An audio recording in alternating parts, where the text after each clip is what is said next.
आंबेओहोळ मध्यम प्रकल्पातील सर्व प्रकल्पग्रस्तांचे पुनर्वसन सप्टेंबर अखेर 100% पूर्ण करण्यात येईल, अशी ग्वाही ग्रामविकास व पंचायत राज मंत्री हसन मुश्रीफ यांनी दिली। जिल्हाधिकारी कार्यालयात कागल मतदारसंघातील विविध विकास कामांचा आढावा घेताना त्यांनी संबंधित विभागांना स्पष्ट निर्देश दिले।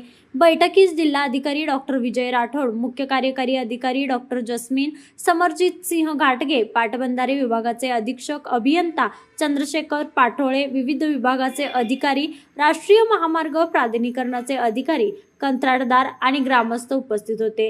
मुश्रीफ यांनी सांगितले की आंबेओहोळ प्रकल्पाच्या पुनर्वसनासंदर्भातील सर्व बैठका व प्रशासकीय प्रक्रिया ऑगस्ट अखेर पूर्ण करून सप्टेंबर अखेर प्रत्यक्ष पुनर्वसन पूर्ण करावे।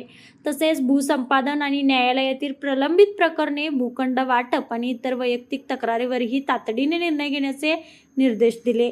यावेळी कागलमधील राष्ट्रीय महामार्ग व हॅम योजनेअंतर्गत सुरू असलेल्या रस्त्याच्या कामाचाही आढावा घेण्यात आला। काही ठिकाणी उपकंत्राटदाराकडून निकृष्ट दर्जाची कामे होत असल्याचे निदर्शनास आल्याने अशा कंत्राटदारांना काळ्या यादीत टाकण्याचे निर्देश मुश्रीफ यांनी दिले।